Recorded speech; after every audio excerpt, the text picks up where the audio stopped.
to Jonathan Taylor. Huge hole. He's at the 30. He's going to go. 10, 5, touchdown.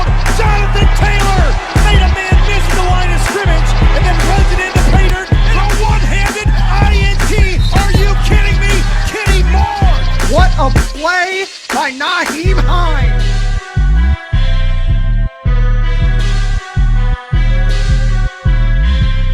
Horseshoe is back, baby. The horseshoe is back. Hey, what's going on, everybody? Welcome back to another episode of the Bring the Juice Colts podcast. So right now, I'm basically going to be making a couple different videos here for you guys to break down a couple different players at each position of what we and Cody and I believe is a team need, and go over a couple different players that we think could really help the scheme, just to kind of see like a couple players that we think the Colts could potentially go for, depending on where we think they may go. So first thing we're going to talk about is wide receiver. Okay, so even though we got T.Y. Hilton back, you know, there's some people that believe that the Colts could still go for a wide receiver. Hence, if one will still be available close to the second round, we don't really believe that they're going to pick one in the first round. So I'm kind of going to avoid a few names. Now, just a quick disclaimer for anyone that wants to, feel free to leave a name in here in the comments that you think I missed that I could potentially look at. You think that the Colts should really take a look at. There's so many wide receivers. I'm not going to go through all of them. That's too long of a video. So, just going over a few names. Okay, a few names here, a few names there. We'll talk about tight ends in this group as well, just to kind of give a few examples. So, first few names, we kind of hear the names of Terrence Marshall and Rashad Bateman, but those guys are mainly late first, early second. Not going to really talk about them. Elijah Moore could be another interesting option here. I've heard a lot of different. This is one that could potentially go into the first round, but one that may stay back. Kadarius Toney is another one from Florida. He had 10 touchdowns this last year. Was really a dominant presence for the Gators this last year. I'm going to pull these stats up. Yeah, had 10 touchdowns, 70 receptions for nearly 1,000 yards this last year. This guy's a playmaker. Absolutely love if the Colts would get him in the second round if they decided they wanted to. Like I said, not going to really talk too much about Terrence Marshall and Rashad Bateman. We kind of talk about them a lot. Elijah Moore is a very interesting one. While slightly undersized, this guy's definitely very strong. Has a good 40 time of a 4.5, under a 4.5. He would be mostly a slot receiver due to his size, but again, just a guy that I think is flying under the radar for a lot of people. Had in 2020 had 86 catches for 1,200 yards and 8 touchdowns. That was in that part of the season too. So, so many different things that could happen there.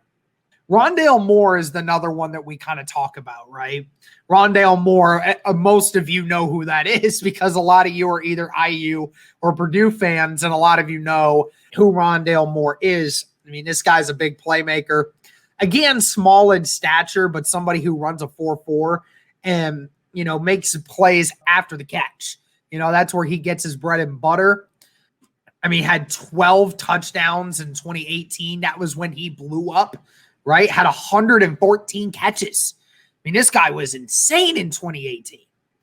And then 2019, he got injured, didn't play as much. And then 2020 really didn't get as many chances as well. So, but a lot of people are still pretty sure about who he is as a player. Another name that I've been hearing a lot of is De'Ami Brown, wide receiver out of North Carolina. 6 foot, 195 pounds, runs a 4.45, is a guy that definitely has a good collection of everything. Mainly used as a deep threat receiver at North Carolina, okay? In 2019, didn't play in 2020, but in 2019 had 51 catches for over 1,000 yards, averaging over 20 yards per catch, and had 12 touchdowns. 12. And this guy definitely is he's had his issues with his drops a little bit. But again, when you look at the way this guy is able to extend the field, maybe that's something that the Colts want to take a look at. Look at some of these other receivers here. Like I said, guys, there's a million different receivers here that the Colts could really take a look at. I mean, there's so many that it's hard to keep an eye on it. Another Florida wide receiver that I originally had in my first mock draft that I originally thought the Colts could make a run for is Trayvon Grimes. Trayvon, who's 6'4", 210 odd pounds. Guy runs a 4.5. I mean, he has really good size, really good upside, I believe. He never really, I mean, outside, if Florida didn't have Tony and didn't have Pitts, then Grimes would be a number one wide receiver for most colleges where he would go to. He has a lot of upside because he makes some big plays. And due to his size and the way he's able to stretch, I mean, he's got a great catch radius. I just love what Trayvon Grimes brings. Just a guy that I really think that put in the right system and given the right amount of time and effort, I think this guy can really be a great player. I mean, he really improved throughout his college career. I mean, didn't play much at Ohio State. Did not really play much at Ohio State. Only played in 2 games in 2017. 2018 had 26 catches for 350 yards, 2 touchdowns. 2019, 33 catches for 500 yards and 3 touchdowns. This last year with Florida, 34 catches with 511 yards and 8 touchdowns. So he was scoring a touchdown on almost every 4 catches that he had. He had a touchdown. So, I mean, it's a guy that I really think the Colts could really go for later in the draft. Like, say, 3rd, 4th. Like, if we ended up getting a 3rd-round pick, I'll just say that. But, like, I think he might fall to the point where I think we could get him in the 3rd, 4th round if we get an extra 3rd-rounder. I would not be opposed to that at all. There's been talks of the Nico Collins, but I don't know about that one.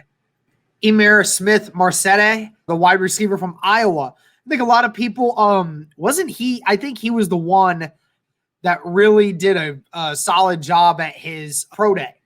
Had a really good selection of workouts, and he was like 97, 98 percentile in a lot of those categories. So, that would be interesting. Amari Rodgers is another name that everybody's been talking about. But, he'd be more of a slot receiver due to the fact that he's 5'10 and 210 pounds. So he's actually very heavy for somebody that short. Doesn't have the most tremendous 40 time. But, I mean, he played very well with Clemson. I mean, he was a very respectable receiver.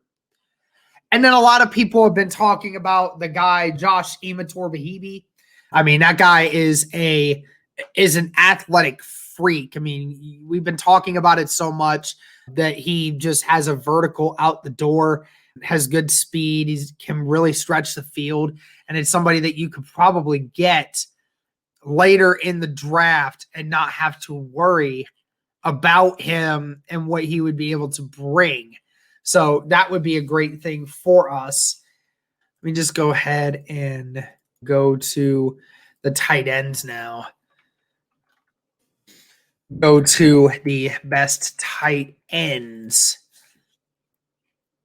Now, I don't think that the Colts would select anyone out of the top 10 in tight ends because of the fact they said if they were going to get one, they needed to get explosive with it, right? So we can talk about a couple of these guys. Pat Freiermuth, Penn State. He was a very focal point of the Penn State offense over the last few years. Had 310 yards in 4 games this last year with 23 catches and 260 pounds too. That's crazy. Tommy Tremble, a lot of people have mentioned that name out of Notre Dame. He was earned the highest run blocking grade of any tight end in the country. I mean, that's exactly what the Colts really like out of their tight ends. But then again, you would want somebody that would, provide you a much better receiving threat, which is why I don't believe that they'll actually use that pick on him. Another one that I think a lot of people could use is Brevin Jordan, the tight end out of Miami, Florida, because of due to this way he's able to make plays off the catch, right? I mean, he really is a solid build guy. You know, he's a little smaller for a tight end, but he does have the speed and the yards after catch. That's what makes him explosive, and has the ability to run block as well. So, you know, that's a couple of the guys at tight end.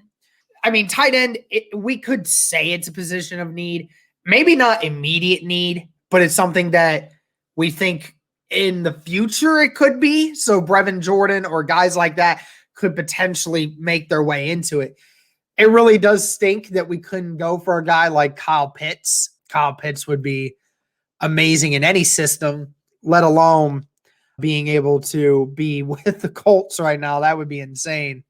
But let me know what you guys think with some of these names that I mentioned, wide receiver and tight end. I mean, there's a couple different guys here that, you know, really pop off, especially in the wide receiver aspect, because a lot of us seem to think that receiver is something we'll address potentially later into the draft or in the middle of the draft, right? And then tight end, if you're going to get a tight end, you would want to get one of them that was going to improve your passing offense, right? Because we have guys at the tight end spot right now that can block and do all these things, but we don't necessarily have somebody that can take the top off a defense, right? So that's what's important there. Again, let me know what you guys think in the comments. Let me know if there is a guy here that you liked that I mentioned, somebody else that I could have mentioned that you wanted to see. But thank you guys so much for tuning in. And as always,